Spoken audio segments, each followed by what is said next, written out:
Hola, buenas tardes, disculpe. Bueno, muy buenas tardes a todos, y no vamos a decir a todas porque el todos nos incluye sin lugar a duda a los seres humanos que estamos reunidos esta tarde en este conversatorio, el último del año que organiza Fundación Futuro, con personas que están haciendo un aporte significativo a el nuevo Chile y están enfrentando abiertamente los desafíos. Me refiero a Marcelo Lepe, el director del Instituto Chileno Antártico. Hola Marcelo, gracias por estar con nosotros y vamos a partir con un PowerPoint muy breve para presentarte a ti y a tu pasión, la Antártica.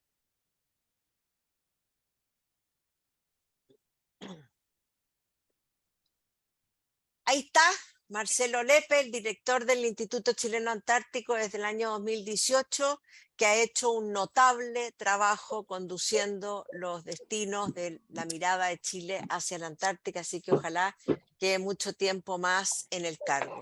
Él es un paleontólogo, un doctor en ciencias biológicas, y le vamos a preguntar por qué llega a este mundo de la Antártica al cual ha dedicado los últimos años de su joven vida. Avanzamos.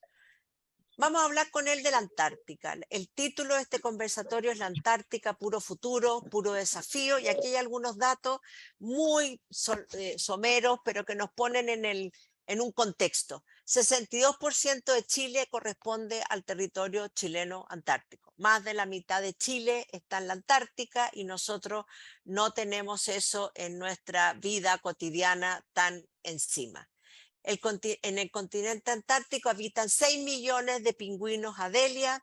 En la Antártica hay aproximadamente 400 lagos subglaciares. ¿Qué habrá ahí? ¿Qué futuro hay ahí?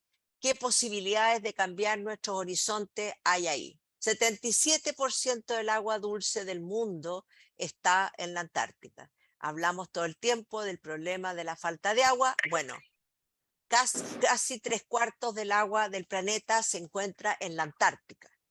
99,68% de la Antártica está cubierta de hielo. Es el continente blanco.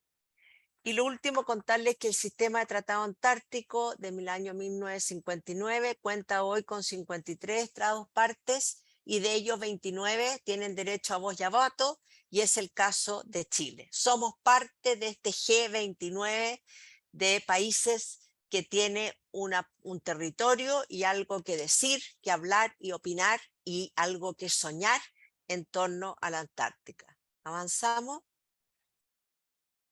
Aquí tenemos el krill antártico. Nos pareció la fotografía muy bonita, muy insinuante, pero no solamente este crustáceo es bello, es impresionante el detalle de su fisonomía, sino que también es parte de la base de la red trófica del continente antártico. Contiene altas proporciones de proteína y omega. Hay 83 especies de krill en el mundo. En la Antártica está el más importante y el más grande. Los krill, este crustáceo genera su propia luz y juega un rol vital en la captura de carbono, manteniéndolo fuera de la atmósfera.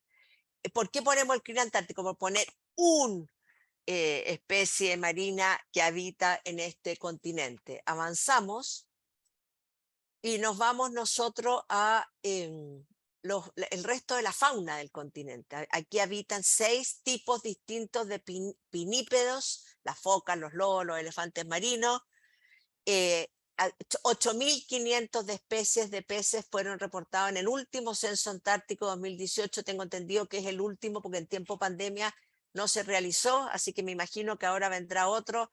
Vamos a ver qué pasó con las especies en estos años de mayor quietud en el mundo. Y en la Antártica habitan 5 especies de pingüinos, tanto que nos gustan los pingüinos, tan simpáticos que son. Uno se pasea por la plaza de Punta Arenas y venden peluches de pingüino, poleras de pingüino, lo que me parece bien, pero creo que nos falta el segundo paso, que es decir, qué pasa en la Antártica, qué podemos hacer con ella, cómo podemos convivir con este continente y qué beneficio puede traer al bienestar humano. hay un dato interesante, entre el año 2017 y el 2018 la Antártica, quedó Antártico, hay un error, recibió 51.000 turistas. 51.000 turistas es muy poco. Queremos que haya más turistas en la Antártica. ¿Cómo lo vamos a hacer?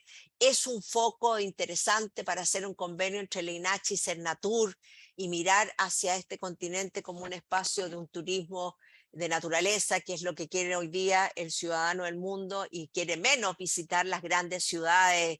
eh, en fin, temas interesantes a conversar respecto a la Antártica. ¿Seguimos?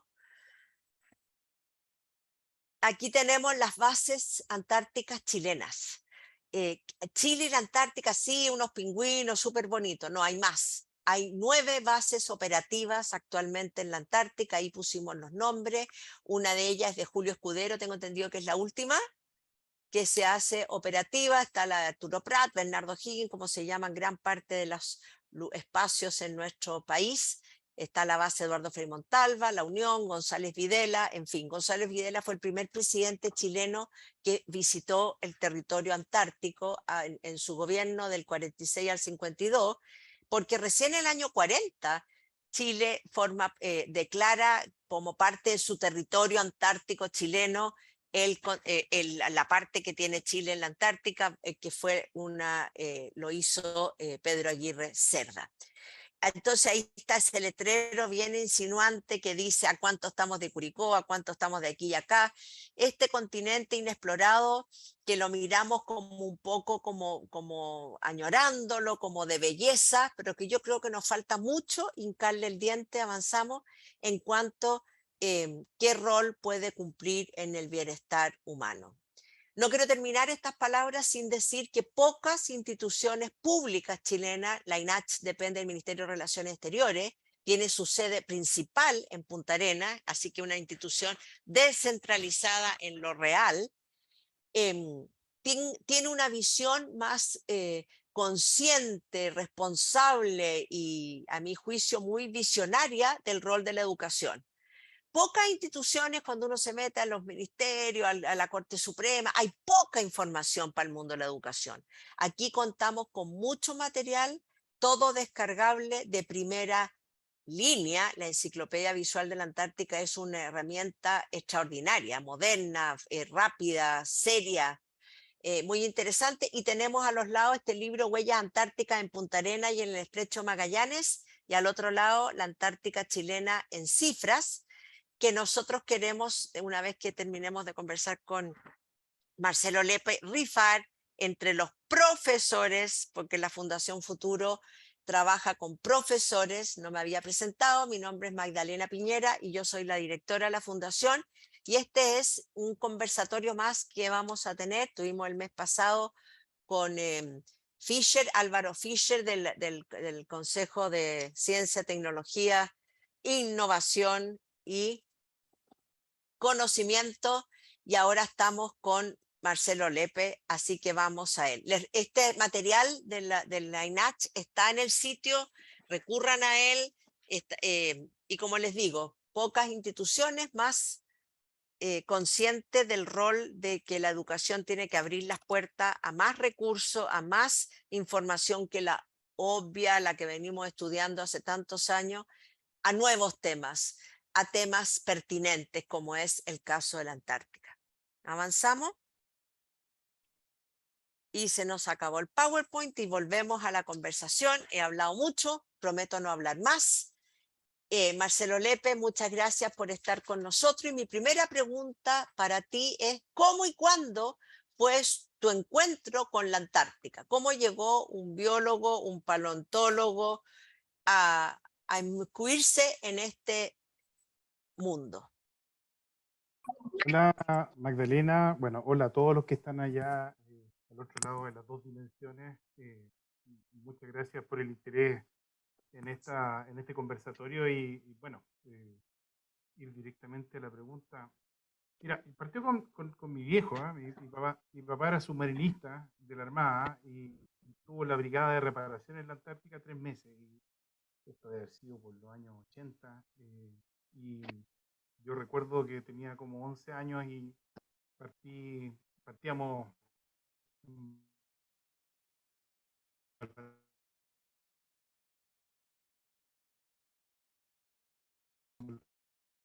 país gigante y me contó un montón de historias sobre la base Prat, que está en la Shetland del Sur. Pasaron hartos años hasta que el año 90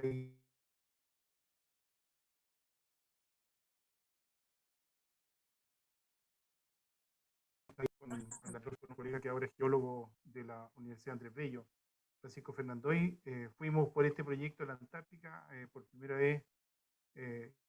Íbamos por un mes.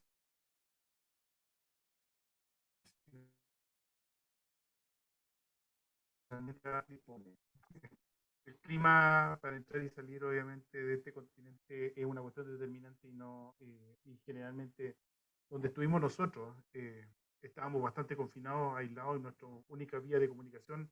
Estoy hablando de los últimos años pre-GPS, pre-teléfonos satelitales, por lo tanto los únicos contactos eran radiales y los desplazamientos eran con brújulas.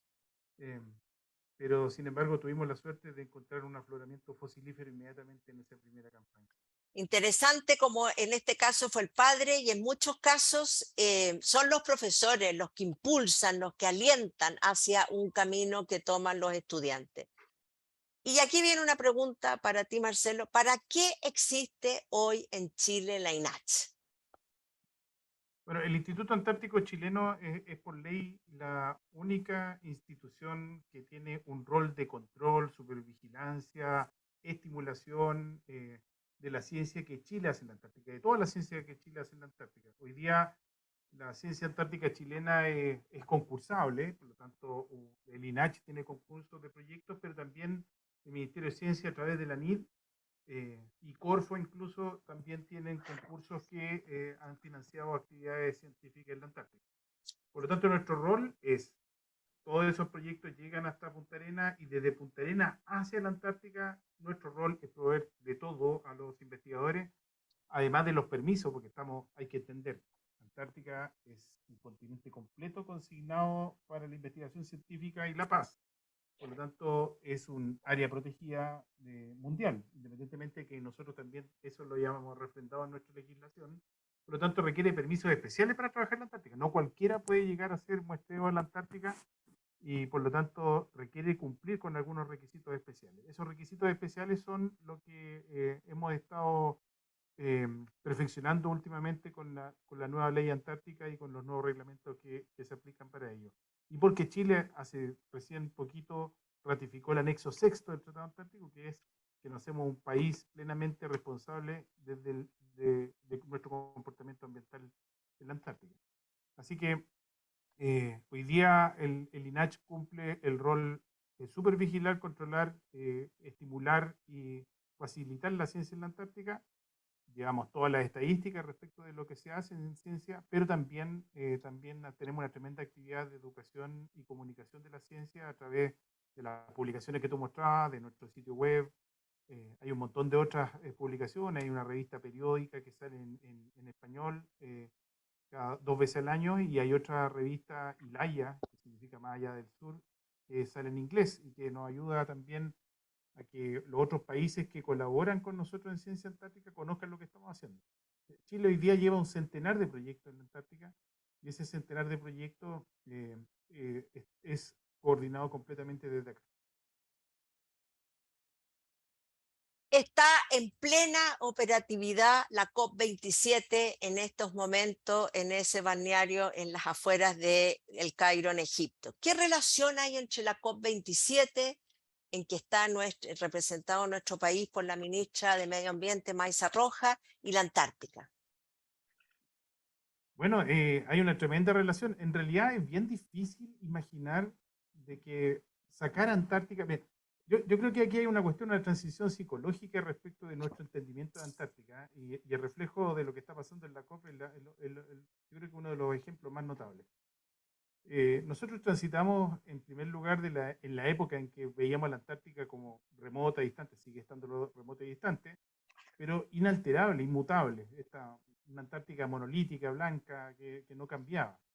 que es la época de Cousteau, ¿no es cierto?, cuando le tomamos tanto amor a estos animales carismáticos, pues las ballenas, las orcas en la Antártica, y principalmente los pingüinos y los pinipedios, por las focas y los lobos marinos.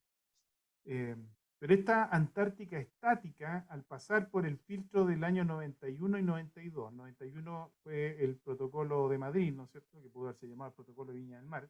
Se comenzó discutiendo en Chile el Acuerdo Mundial de Protección de la Antártica, un año antes de que llegara la Cumbre de la Tierra del año 92 en Río de Janeiro.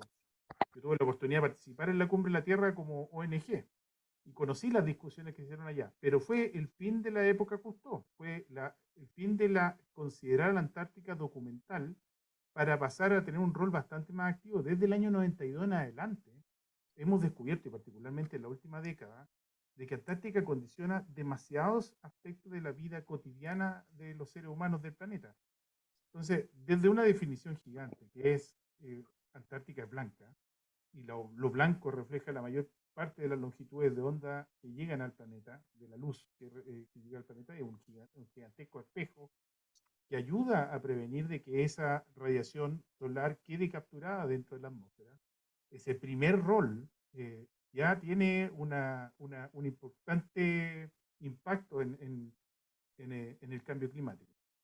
Por lo tanto, cuando empezamos a agregar elementos a esta primera visión súper básica, súper primaria, que es la idea de que un vehículo blanco y un vehículo negro, esta semana en Santiago, por lo tanto, uno ve y pone la mano encima para testear el modelo, efectivamente el vehículo negro se calienta mucho más rápido y el blanco se mantiene un poquito más frío.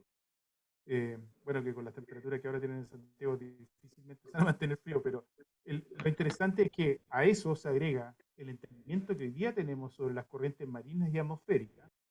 Nos hemos dado cuenta que la Antártica regula procesos en todo el mundo, ya no es un tema de hemisferio siquiera, y que además el océano austral, comprende casi un tercio de los océanos del mundo, regula captura 2/3 del carbono antropogénico, o sea, del carbono que produce la actividad humana a la atmósfera. Entonces, si agregamos todos esos elementos juntos, en realidad hoy día podría ser el continente más importante a la hora de regular de manera natural, sin ninguna aplicación, digamos, de una política de Estado como para regular la producción de gases de efecto invernadero, es tremendamente importante en la ecuación de cómo vamos a entender el futuro cercano. Es por eso que el tema antártico ha salido recurrentemente en los foros internacionales, los multilaterales y particularmente en el COP. Hagamos imaginación. Si se derritiera completamente los hielos antárticos, ¿qué pasaría en el mundo? Eh, bueno, en primer lugar, parte importante de lo que entendemos como normalidad se vería en entredicho.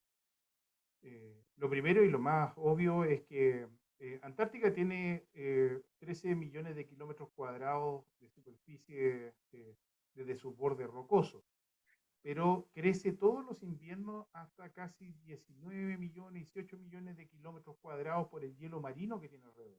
Después, volvamos sobre el hielo marino, es bien importante. Recuérdenmelo si se me olvida. ¿Hay otro hielo distinto al hielo marino?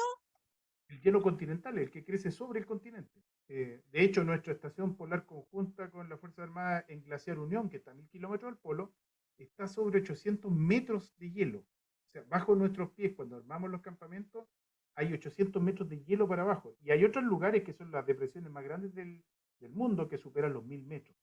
De hecho, ahí en el otro lado, en Vostok, hay algunas perforaciones de hielo que superan los 1000 metros. Entonces, bien interesante el comprender de que esa tremenda masa de hielo, la que está sobre el continente antártico, que lo mantiene incluso oprimido, hay un hundimiento del continente antártico por esta gigantesca masa de hielo encima, es la que aporta finalmente al incremento del nivel medio del mar, no el hielo marino. El hielo marino se puede fragmentar, va a tener tremendo impacto ecológico, lo voy a mencionar después, pero el hielo continental es el que aporta al incremento del nivel medio del mar. Y ese incremento del nivel medio del mar podría llegar entre los 58 hasta las últimas estimaciones hablan de 63 metros. dos cosas, ¿no es cierto? Uno, cuando se rebalsa la olla, ¿no es cierto? Porque tiene agua y uno le echó hasta el límite, podría ser primero, porque derretimos hielo encima, le echamos hielo adentro y como se supera el nivel, ¿no es cierto? El borde, se rebalsa. Pero hay otro fenómeno que ocurre también, es que aumentando la temperatura del agua ocurre dilatación térmica. Y simple y sencillamente por dilatación térmica también hay un incremento. Y por eso los modelos varían entre 68, perdón, entre 58 y 63 metros que debería incrementarse el nivel medio del mar. Y ustedes imaginen solamente qué es lo que pasaría con partes Ciudad del entera. costero. Sí, claro. Eh, Casi el 70% de la actividad económica de Chile depende de las regiones costeras. Por lo tanto, somos un país que está tremendamente vulnerable al incremento del nivel medio del mar. Eh, so, Solamente agregar una cosa sobre esto. El derretir el hielo antártico, que es precipitación sólida sobre el continente, significa o ha significado la historia natural en el pasado, cuando no hemos tenido hielo en la Antártica, ni en el Ártico, ni en las altas montañas, de que el ciclo hidrológico se multiplica por 3 o por 4. ¿Qué significa esto? Que la precipitación líquida en los continentes se hace 4 veces más intensa. Por lo tanto, las tasas de erosión del suelo aumentan mucho en los periodos de incremento de temperatura. Y esto significa entonces que los suelos cultivables del mundo podrían perderse en unas pocas décadas. Entonces, es un colapso ecológico inimaginable y probablemente podría ser enfrentado solamente por unos pocos países que prepararan, digamos, esta emergencia climática de esta magnitud. Que no somos nosotros. No lo sé. Es una pregunta interesante. En el futuro cercano aparecen regiones del mundo que se ven favorecidas con el cambio climático, favorecidas entre comillas. Yo creo que realmente todo el mundo pierde con el cambio climático. Eh, pero lo más dramático ocurre cuando sobrepasamos la barrera de los 3 grados Celsius. Lo más terrible, digamos, porque los 1,5 significan cambios enormes a la escala planetaria. Es el acuerdo que estamos tratando de tener en COP, ¿no es cierto? Que se regule el incremento de temperatura, ya no es por ningún lado cero, es 1,5. O sea, pactamos, el piso es que la temperatura del planeta suba hasta 1,5 grados. Y sobrepasar esa barrera ya entra en un terreno muy desconocido. Por lo tanto, yo encuentro que ahí hay un poco de responsabilidad cuando uno dice qué es lo que va a ocurrir después de los 1,5 grados. Pero sí, hay que tenerle miedo porque efectivamente eh, no hay que olvidar este es un tema que a mí me encanta decirlo siempre y repetirlo. La especie humana tiene sobre la faz del planeta 350.000 años. La última vez que las concentraciones de gases de CO2 en la atmósfera tuvieron la que existe hoy día, o sea, más de 400 partes por millón de CO2, fue hace 3,5 millones de años. Por lo tanto, nosotros, nuestra generación, todos los que estamos aquí bidimensionalmente, es primera vez en la historia de la humanidad que vamos a pasar y entramos a un mundo de 400 partes por millón de CO2. Chao. Es Yo súper te mando. difícil eh, imaginar los escenarios probables para el futuro cercano. Em, Otro tema menos desconocido de la Antártica, menos conocido, perdón, es el valor, porque siempre hablamos si se deshiela la Antártica, el calentamiento global y la Antártica, el agua, lo que tú contabas recién. ¿Qué pasa con los líquenes, los musgos antárticos? ¿Qué rol juegan en la medicina, en la farmacología? ¿Qué rol podrían jugar en nuestro bienestar humano? Bueno, hoy día conocemos muy poco, todavía yo creo que ni el 1% de las posibles respuestas. Hay un principio fundamental en evolución. Para los biólogos que amamos esta forma de pensamiento porque realmente parece ser una de las formas más complejas de razonamiento humano y que tiene mucha evidencia empírica. La evolución no tiene nada que ver con discusiones filosóficas, estamos hablando desde el punto de vista biológico. Cuando uno deja regiones del planeta confinados, aparte de otras, y no produce intercambio o conexiones con otras regiones, después de varios miles de años van produciéndose adaptaciones propias, que son inherentes al mecanismo de la evolución. Entonces, la Antártica lleva confinada separado del resto del planeta 23 millones de años. Partió su separación final hace 30, pero la corriente circumpolar ya se sabe que existía hace 23 millones de años, y ese enfriamiento que ocurrió después de la formación de la corriente circumpolar explica, por ejemplo, la existencia del desierto de Atacama, porque al nacer la corriente de Humboldt enfría la costa chilena y ya no se formaron estas nubes de evaporación en el desierto de Atacama. Por lo tanto, la ecorregión Chile, de ahí hacia el sur hasta la región subantártica, también es una porción ecológica única confinada al resto del mundo. Cordillera de los Andes, desierto de Atacama, océano, y para el sur, Desierto. obviamente, la corriente circumpolar. Y la península antártica también se convirtió en un lugar único, donde la vida se comenzó a adaptar hace 30 millones de años. Por lo tanto, 30 millones de años de evolución han producido una cantidad de respuestas biotecnológicas en los organismos, o sea, que tienen utilidad biotecnológica, como por ejemplo la primera patente farmacéutica que aparece desde la Antártica, o una de las más conocidas en realidad, que es patente industrial finalmente, es la proteína anticongelante del pez de cristal, del icefish. Se le sacó el John Prisco, un investigador norteamericano que se hizo millonario, pudo financiar toda la investigación científica que hasta el día de hoy hace, uno de los laboratorios más prestigiosos en el estudio de la biología molecular antártica. Partió cuando hace 30 años atrás las brechas tecnológicas entre los países subdesarrollados y desarrollados en biología molecular eran muy grandes. Hoy día esa brecha se ha cortado mucho. Con la siempre cuesta esta palabra, miniaturización de los equipos, que permiten, por ejemplo, tener secuenciador y un montón de equipos que en el pasado era imposible imaginar. Bueno, eso hoy día existe en Chile, hoy día tenemos herramientas para estudiar la biología molecular y ha permitido que avancemos como John Prisco, cuando aisló esta proteína anticongelante y se la vendió a Chevron. Chevron compró la patente y produjo uno de los más importantes mecanismos de anticongelante de vehículos. Entonces, hay bien interesantes aplicaciones biotecnológicas que se pueden ocupar, algunas no tan asociadas a la industria, sino que otras más relacionadas, por ejemplo, con la producción de fármacos.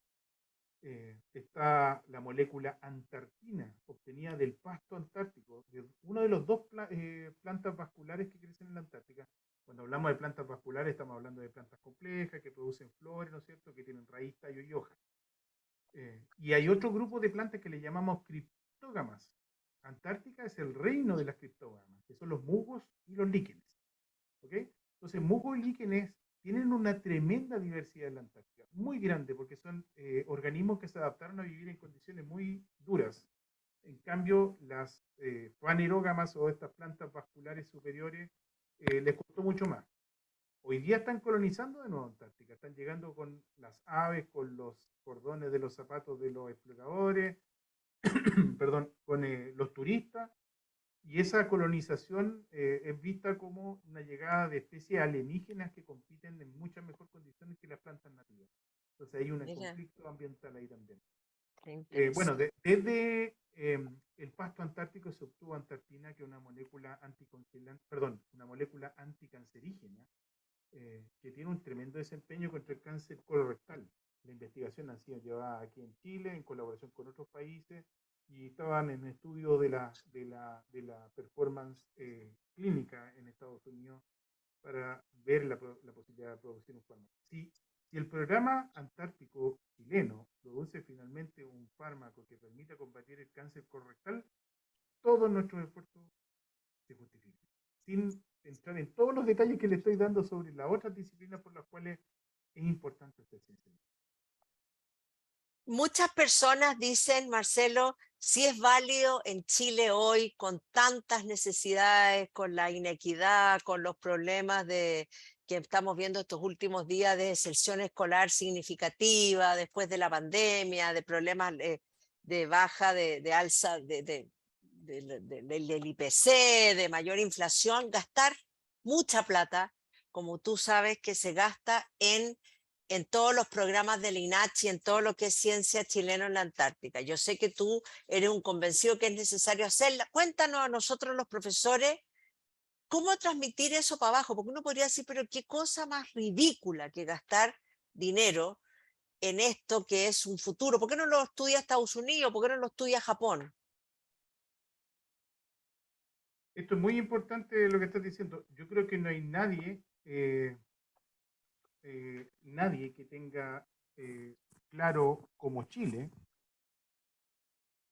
A ver, voy a cambiar el micrófono para el otro lado, me están Eso, asesorando. para que te acerque un poco. Bien, ¿Ahí se escucha mejor o no? mejor. Sí, me saqué el audífono. Ah, ya, perdón, perdón. Eh, Perdí la onda. ¿Cuál era de nuevo? Nadie tiene tan claro como Ah, Chile. sí. Primero, somos el país más cercano a la Antártica. Por lo tanto, estamos ya he nombrado algunos aspectos del influjo que tiene Antártica sobre nosotros. La influencia tan potente en la historia natural, en la definición de nuestros paisajes, que pueden ser todavía una línea argumental romántica de por qué debemos estudiar Antártica. Nosotros no queremos matar el romanticismo, yo no lo quiero perder tampoco, pero hay una dimensión práctica. Cualquier modelo de desarrollo que elijamos para el futuro de Chile no puede no considerar esta parte de la ecuación.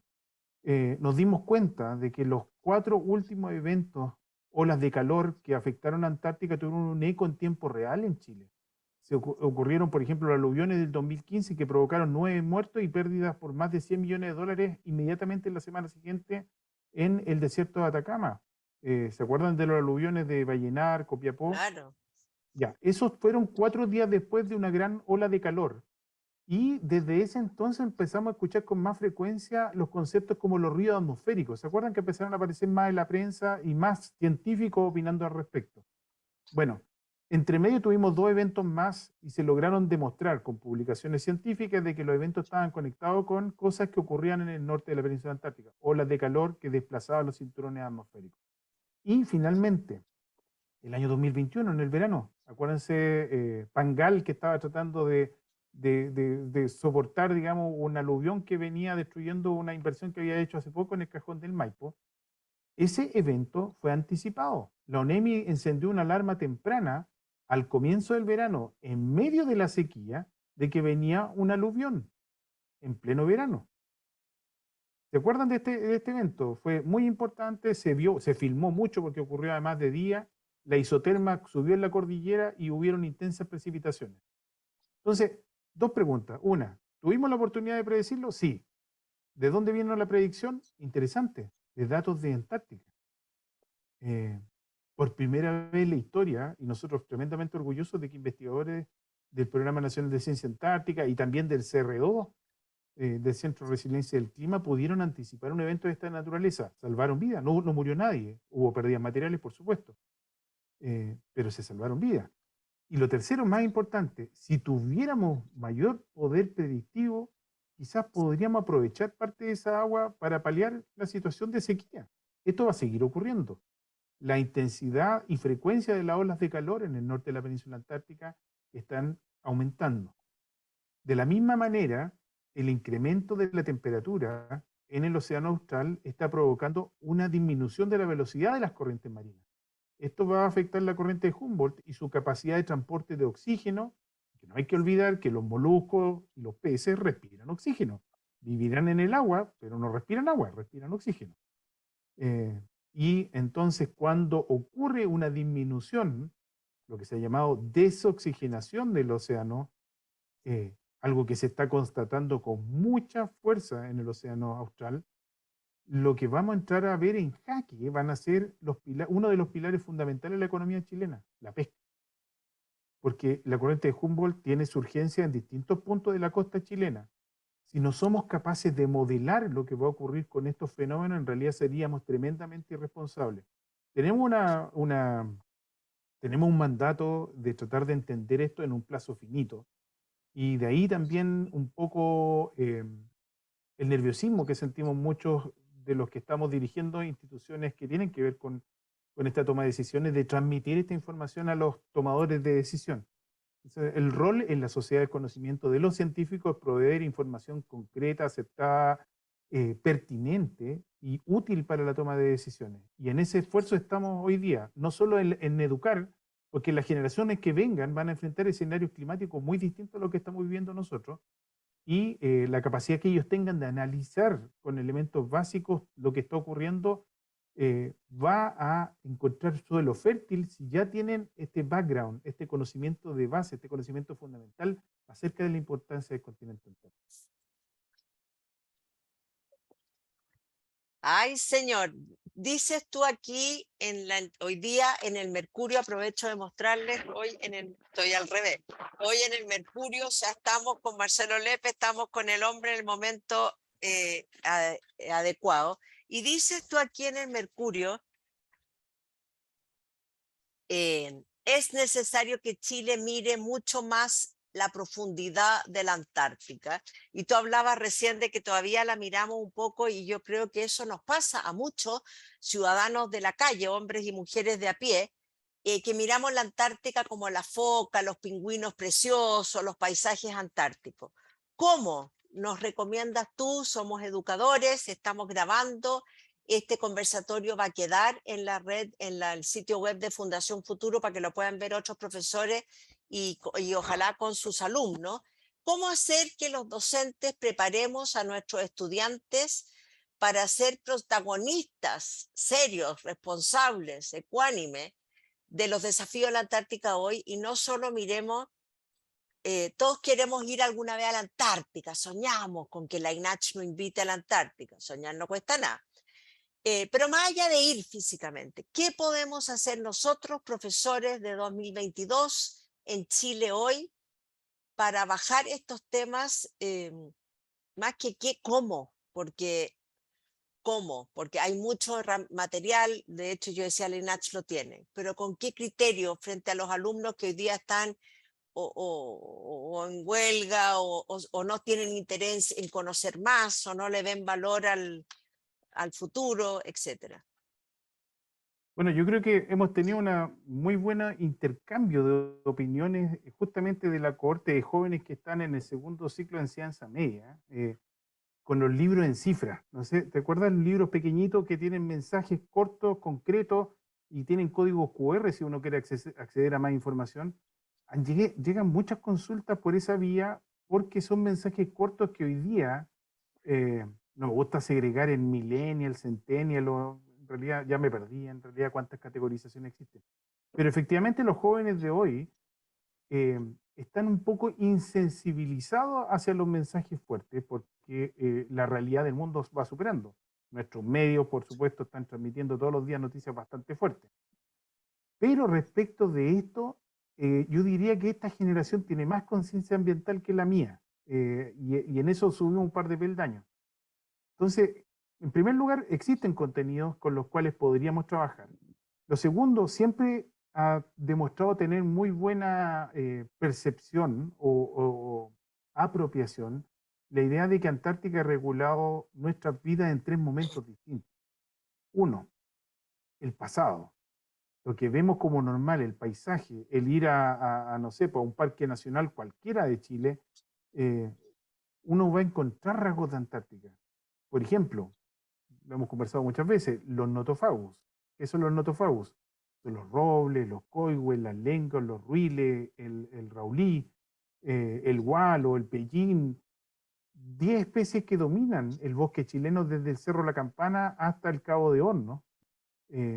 Tienen un origen antártico. Entonces, cuando yo hago esta revelación, yo sé que menos del 1% de los chilenos probablemente lo sabe, esos bosques se originaron en la Antártica. Lo que ustedes están viendo hoy día es una herencia antártica tremenda alrededor de todas las ciudades de Chile.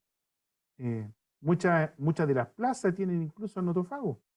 ¿Se acuerdan el ruil que murió en la plaza de Talca?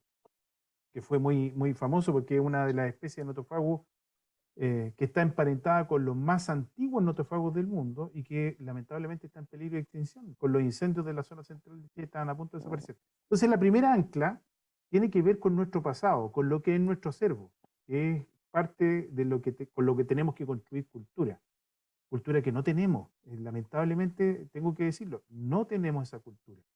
Nuestra apropiación del entorno es estético, no es de historia natural. La historia natural provee raíces mucho más profundas y afectivas. Cuando uno conoce más de esta historia, duele que se muera el último ruil de la plaza. Es distinto, da una dimensión totalmente y absolutamente distinta. De la misma manera, contar que parte importante de los paisajes del mundo se han construido en función del intercambio que hemos tenido con Antártica en el pasado, o por ejemplo, que los canguros, los koalas y todos los marsupiales de Oceanía, de Australia, de Nueva Zelanda, salieron hace 90 millones de años de Sudamérica a través de la Antártica. Un hecho demostrado por la ciencia. Y que de esos linajes de marsupiales que salieron hacia allá, uno se devolvió, el monito del monte chileno. Es el único marsupial que vive en el bosque chileno, es el único marsupial de Sudamérica que no tiene parientes en Sudamérica. Todos sus parientes son australianos. Entonces, en el pasado se acuñaron extrañas teorías como que habían llegado flotando en ramas de árbol, pero no. En realidad pasaron por la Antártica, se han encontrado dientes fósiles de ellos en la Antártica y atestiguan esta maravillosa historia de un éxodo mucho más anterior, digamos, al bíblico y que obviamente construyó nuestro paisaje. Ese es el primero. El segundo, una visión descarnada de lo que está ocurriendo en la actualidad y que con estos elementos que hemos acumulado en los últimos 10 años, yo creo que nos permite tener esa película. Y es, por ejemplo, lo que comentábamos recién, los aluviones, la productividad primaria de nuestro océano, la acumulación de la nieve en los glaciares que va a permitir, si podemos proyectar una vida decente para los próximos años, la agricultura y de la manera en que se está desarrollando, la existencia del desierto de Atacama, eh, también los patrones de precipitación hacia el sur de Chile. Todo el modelo de desarrollo de Chile está en jaque, digamos, por lo que está, los desafíos que está imponiendo entonces el clima. Y hacia el sur, por supuesto, la interacción con Antártica también tiene una componente biológica importante, lo que le estaba diciendo, plantas invasoras, y en el contexto del cambio global, otras cosas que lo afectan, no solo el cambio climático, microplásticos, acidificación de los océanos, desoxigenación del océano. Si miramos esa película actual, deberíamos llamar a la conciencia a la acción, porque los escenarios futuros son la otra parte de la historia, y esos escenarios futuros y nuestra dependencia antártica nos colocan en un sitio de vulnerabilidad mayor al resto de las naciones del planeta. Y yo creo que ahí es donde está, por supuesto, lo que debemos asumir, el rol que tenemos que tener como educadores, como científicos, como tomadores de decisiones en algunos aspectos o como personas que proveen insumos a los que toman decisiones. Tenemos que ser capaces de hacer entender de que esto no es una moda. Esto está ocurriendo en tiempo real y lo que se viene para el futuro tiene un rango de predictibilidad sí y así un rango de incertidumbre, porque la ciencia todavía no nos puede proveer de todas las respuestas para el futuro cercano. O sea, puede proveerla, por supuesto, pero eso implica hacer investigación científica. Vamos con el desafío. Quería preguntarte, para ir ya terminando esta interesante conversación, ¿cuáles son los principales contaminantes que hay hoy día en la Antártica y qué se puede hacer al respecto? Bueno, yo mencioné uno recién, el tema de los microplásticos y macroplásticos en la Antártica comienza a ser determinante. Hay unos colegas que han estado reportando a través de los papers de que los lugares más remotos de la Antártica están apareciendo microplásticos en las muestras. Por lo tanto, de nuevo, se cae el ¿Cómo modelo. llegan? Llegan por las corrientes marinas, son transportados por las corrientes marinas y pueden penetrar hasta lugares muy profundos de la Antártica. También está ocurriendo, por ejemplo, que hay burbujeo de hidratos de metano de profundidad en el talud continental. El incremento de la temperatura, el metano es un gas invernadero muy agresivo, más agresivo que el CO2. Tiene una vida media más corta, pero puede Es más producir, y en la agresivo. historia natural lo ha hecho, ha producido incrementos de temperatura bastante violentos. Hay imágenes muy interesantes del área donde está Larsen, donde se ha detectado burbujeo de metano e incluso queda atrapado bajo el hielo marino, generando bolsones de gas que obviamente tienen una influencia bastante potente en la atmósfera. Hay muy poco cuantificado de ellos. Sabemos también que frente a la costa chilena tenemos bolsones de hidratos de metano bastante importantes. Otro, por ejemplo, el black carbon, el hollín. El hollín es levantado desde los mega incendios, por ejemplo, de los bosques de Claro. Australia, en Queensland y en la zona central de Chile, porque son mega incendios, la cantidad de hollín que se liberó, este carbono negro a la atmósfera, se precipitó también en los glaciares de cordillera, pero también en la Antártica se detectó. Y ese oscurecimiento hace que el primer efecto que mencioné, el efecto espejo de la Antártica, ¿no es cierto?, que refleja las longitudes de onda, al irlo oscureciendo, acelera su derretimiento y por lo tanto también disminuye su capacidad de reflejar longitudes de onda. Entonces, es todo un fenómeno de feedback positivo donde algunos elementos condicionan el otro. Acidificación del océano. El aumento de la temperatura del agua aumenta la solubilidad del CO2 en la superficie del agua, que produce ácido carbónico y baja el pH. Al bajar el pH, la mayor parte de los organismos que tienen esqueletos de carbonato de calcio comienzan a descalcificarse y a liberar y burbujear CO2 de nuevo. Eso es lo que está produciendo con los grandes arrecifes de coral. Si ustedes miran el mapa de la acidificación de los océanos a escala mundial, está justo alrededor de los dos polos, Claro. donde está más intensamente. Y donde está la gran barrera de coral, que está, ¿no es cierto?, ubicada cerca de Australia, está ocurriendo el bleaching, el blanqueo de la gran barrera de coral, justamente por la acidificación. Pero también los moluscos, todos los bivalvos, ¿no es cierto?, que tienen conchas de carbonato de calcio, están viviendo este problema, y algunas formas larvales de otros organismos marinos. Les dije, no me pueden dejar de preguntar respecto del hielo marino y por qué es tan importante. Lo mencionó, el krill. El krill es extremadamente importante, la biomasa más importante del planeta. Es pesquería, es la razón por la cual a algunos países no les interesa que se protejan áreas de la Antártica de la pesquería, ¿no es cierto? Es porque esas cuotas son una tremenda biomasa animal, y esa biomasa animal se forma y es base de las cadenas tróficas en la Antártica. Alimenta a los pingüinos, alimenta a focas y lobos marinos, alimenta a las ballenas, y además sus cuerpos, cuando mueren, precipitan hacia el fondo del mar, y es un tremendo sumidero de CO2, porque ellos comen microalgas que viven bajo el hielo marino, El krill come microalgas, que viven bajo el hielo marino.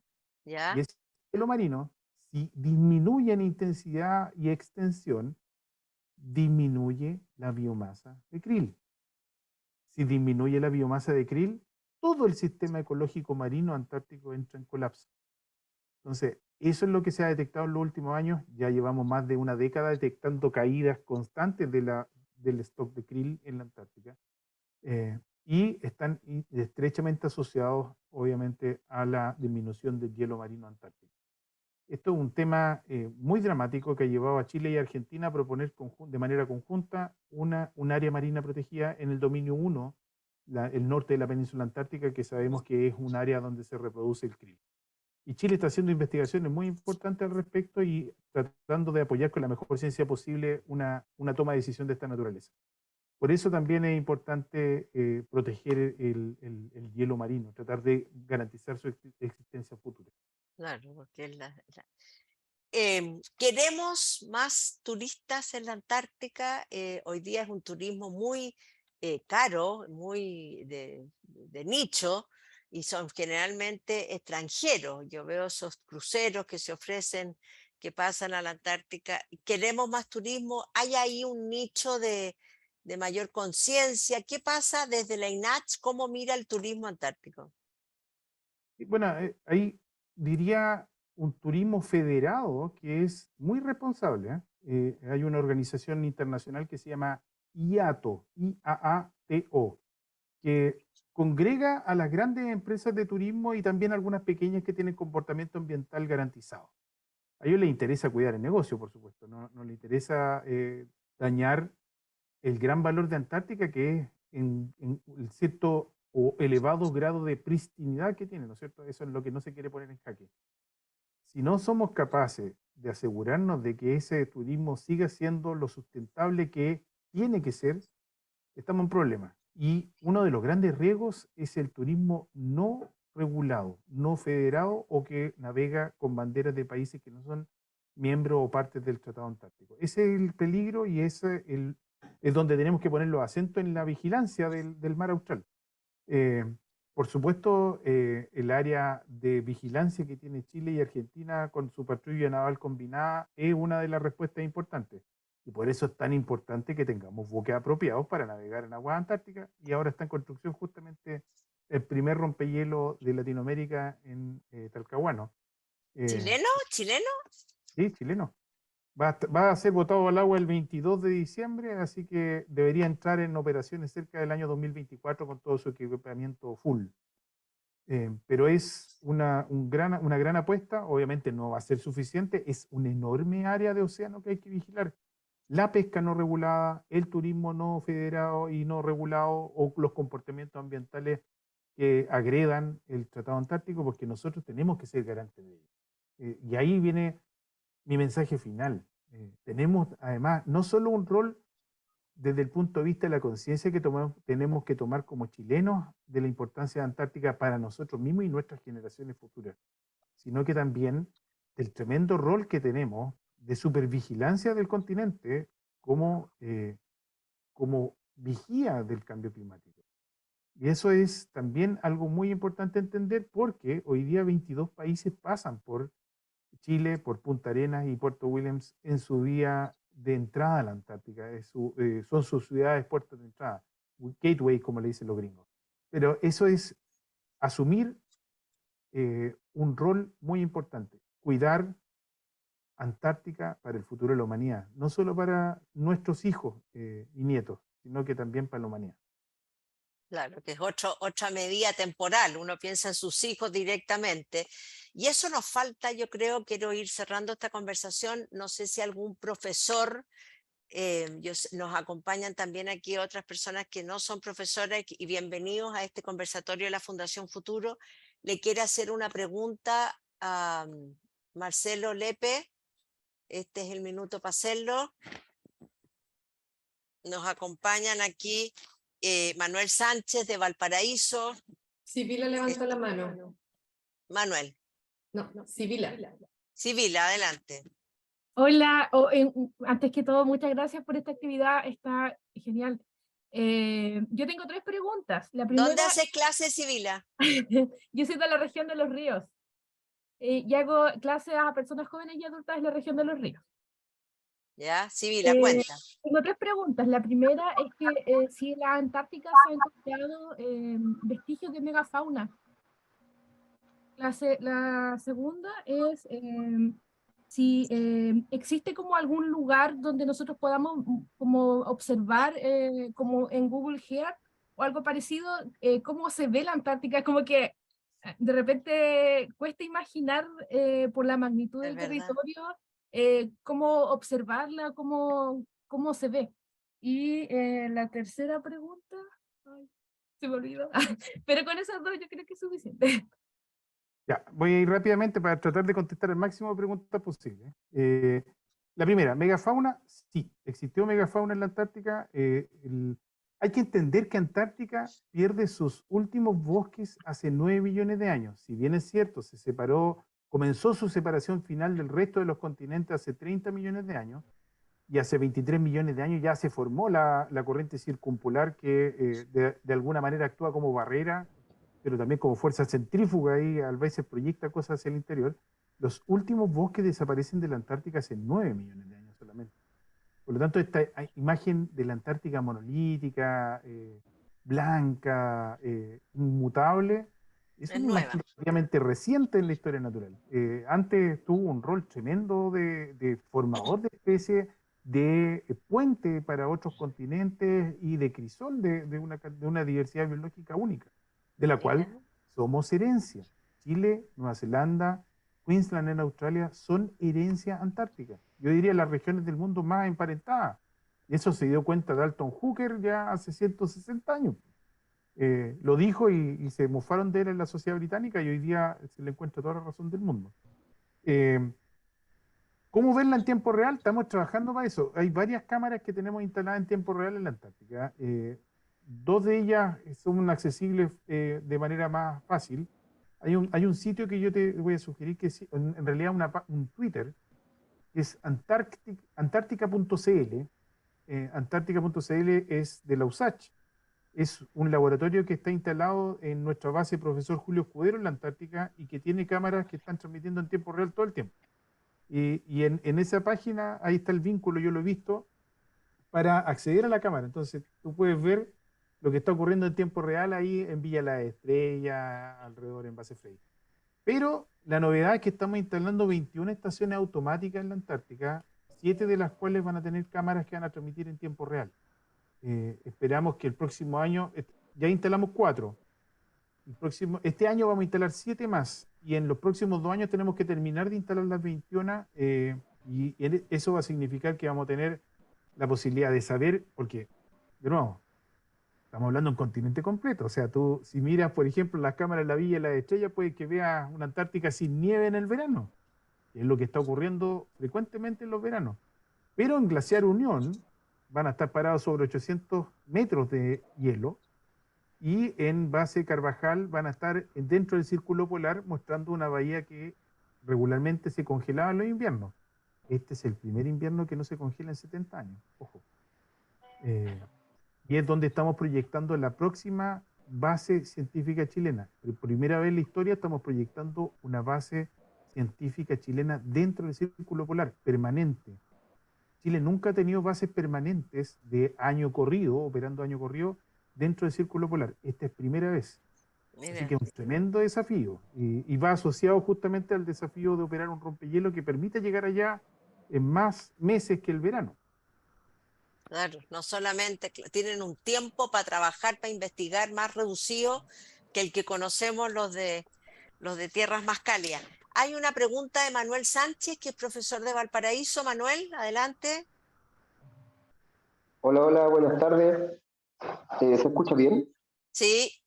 Sí, ya, hola, buenas tardes. Bueno, antes que todo, ¿no es cierto?, unirme a las palabras de la colega hace un rato, ¿no es cierto?, agradecer esta oportunidad de poder saber un poco más, porque la verdad es que, como decía Magdalena, uno es bien ignorante con respecto a lo que pasa en la Antártica. Y con respecto a eso también quería hacer una pregunta, ¿no es cierto?, que a lo mejor no sé qué tan respondible es, ¿no es cierto? Pero, ¿por qué hay tan poca información, ¿no es cierto?, en los colegios, ¿no es cierto? Hace poco se hizo una No te reforma acerques curricular. tanto al micrófono. Ya, hablo más despacio. Le Eso. decía que hace poco se hizo una reforma curricular grande en los colegios y en la nueva información tampoco tiene mucho sobre la Antártida. Entonces, sé que no es nuestra responsabilidad hacerlo, pero ¿qué pasa ahí? No, no, por el contrario, es nuestra responsabilidad. O sea, la estamos asumiendo ahora. Está escrita en la ley hace muchos años y ahora tomamos el desafío. Hemos tenido, porque ustedes saben, viene un cambio importante, ¿no es cierto? Va a haber un cambio de administración municipal a otras entidades que van a administrar la educación. Hemos tomado contacto con el Ministerio de Educación para promover un libro que va a ser lanzado ahora a final de año, les digo al tiro desde ya, que es descargable gratuito en diciembre, a mediados de diciembre, que es la enciclopedia infantil sobre Antártica. Acabamos de sacar hace unos meses atrás la enciclopedia antártica para adultos, pero la enciclopedia infantil va a ser una tremenda herramienta pedagógica. Yo ya la conozco, por eso les digo, es tremendo trabajo. Me siento muy orgulloso del equipo que tenemos acá en Comunicación y Educación. Magdalena, no sé bien, son monstruos, y trabajan desde acá, desde Punta Arenas. Ellos están produciendo un material que es extraordinario y que va a ser replicado en inglés, porque ya lo vio también 2 países de habla inglesa y que le interesa que lo podamos difundir más. Esa herramienta pedagógica vamos a utilizarla para la incorporación en educación preescolar y en el segundo ciclo de educación media, tercero y cuarto, para comenzar a incorporar contenidos dentro de la matriz curricular. Y vamos a partir con un plan piloto en Magallanes. El compromiso del Ministerio de Educación a nivel nacional es que lo incorporemos en el plazo de 5 años en todas las regiones del país. Ese es el plan. Obviamente esto va a demandar de mayores capacitaciones de los educadores, y para eso estamos preparando un set de módulos y visitas presenciales a todas las regiones del país para tratar de coordinar, y ahí les vamos a pedir ayuda también a la Fundación para que nos ayuden a coordinar estos esfuerzos. Yo sé que tiene una red súper grande y que nos va a ayudar obviamente a llegar con el mensaje a más. Nosotros no tenemos, ninguno de los contenidos que tenemos involucra el costo alguno y vamos a entregar certificaciones para los que aprueben los cursos de capacitación, porque se aprueban, no son solamente por asistencia. Vamos a Bien, evaluar. bien. Sí, Bien, hay una pregunta, Marcelo, de Elizabeth Orellana, Muchas que es gracias. profesora en Peñalolén, sobre los censos, ¿no, Elizabeth? ¿Sí se escucha? Sí. Hola, buenas tardes. Sí, a mí me gustaría consultarle a Marcelo, eh, más que nada que nos pudiese describir algunas etapas relevantes de cómo se realizan los censos de población de animales y las tecnologías que se utilizan para esta finalidad. muy buena pregunta. Hemos ido variando la estrategia. Les cuento, por ejemplo, que el año antepasado, por primera vez, recibimos imágenes satelitales para los censos de las poblaciones de pingüinos emperadores. Y se descubrió que había un 18% más de los pingüinos emperadores que estaban originalmente censados. Es súper interesante porque la herramienta satelital te permite tomar una fotografía instantánea de un área muy extensa donde los pingüinos no se te van a mover de un lado para otro y para que los cuentes dos veces. Les cuento historia dramática. Hace 25 años atrás, los investigadores, por ejemplo, que contaban lobito fino antártico, el Artocéfalo gacela, que estuvo en peligro, bueno, todavía se considera que está dentro de un cuello de botella evolutivo, porque los cazaron tanto durante el siglo XIX y principios del siglo XX que casi lo llevaron a la extinción. Bueno, esto, los cachorritos se les teñía el pelo, se les desteñía el pelo con blondor, esta misma cuestión que usaban para mechonear, para marcarle números y tenerlos controlados y censados. Por años se llevó entonces un control bastante periódico para el CAMELAR, que es la organización nacional e internacional que evalúa la cantidad de organismos de cada una de las especies que hay en la Antártida. Pero está ocurriendo dos cosas. Uno, las herramientas virtuales están ayudando mucho. Nosotros estamos ocupando, aunque ustedes no lo crean, hoy día a pingüinos y a lobitos le estamos instalando cámaras y GPS para que nos digan dónde se alimentan y dónde cazan krill. Ellos mismos nos están diciendo dónde está el krill y por lo tanto podemos confinar bien las áreas que hay que proteger para salvaguardar la existencia de krill. Ha sido increíble, hay unos videos que están en la página del INACH que ustedes pueden ver y es una herramienta súper potente. En segundo lugar, el comportamiento de desplazamiento de los organismos hoy día también se puede trazar con un pequeño chip que se instala y que es biodegradable y que permite que en un periodo de meses podamos trazar esos comportamientos alimenticios o comportamientos reproductivos y que nos permiten tener una idea más adecuada de lo que está ocurriendo con ellos. Así es como se ha descubierto, por ejemplo, de que los pingüinos de Elia están desapareciendo de la periferia de la Antártica y se están moviendo hacia regiones más profundas de la Antártica, buscando las condiciones que antes encontraban en la periferia. O que la última gran colonia de pingüinos emperadores desapareció de territorio chileno antártico hace 10 años atrás, la isla Dion. Todo esto se ha descubierto utilizando las nuevas herramientas Que permiten hacer los que hoy día, catatos. la verdad, son mucho más económicas. Los chips, estamos hablando de un chip que vale $12, pero que la calidad de información que está entregando es enorme. Y nos acabamos de adjudicar un equipo que es costoso, pero que nos va a ayudar mucho a bajar hasta casi 2000 metros de profundidad. Es un torpedo que le llaman glider, que permite tomar parámetros oceanográficos continuos. Se sumerge, es autónomo, no tiene cable, digamos, y puede bucear por parte importante en la Antártica y nos va a estar entregando información en tiempo real. Así que eso son parte, los avances tecnológicos hoy día nos están permitiendo tener una adecuada visión de lo que existe en la Antártica y debo decirles que en los últimos años, a una razón de entre 2 y 3 especies por año, nuevas se describen para la diversidad antártica, principalmente en los océanos. Se han estado encontrando especies nuevas. Y es a raíz de la desaparición del hielo marino antártico. O sea, algo de bueno tiene la desaparición del hielo marino. Oye, hay una mano levantada que dice iPhone, que no tiene nombre, que no tiene cara, no sabemos cómo contactarlo. Yo les Aquí apareció. ¿Cómo te llamas? ¿Dónde haces clase? Muy buenas tardes. Bueno, primero que nada, no soy profesor. Accedí a esta charla gracias a que conozco a Marcelo hace mucho tiempo desde la universidad, así que un gran abrazo para él. Soy químico farmacéutico y dentro de lo que escuché a Marcelo, bueno, dos cosas en sí. Sería bueno si es que me puede mandar el dato respecto de la investigación del medicamento para oncología. Sería bastante bueno saber esa situación.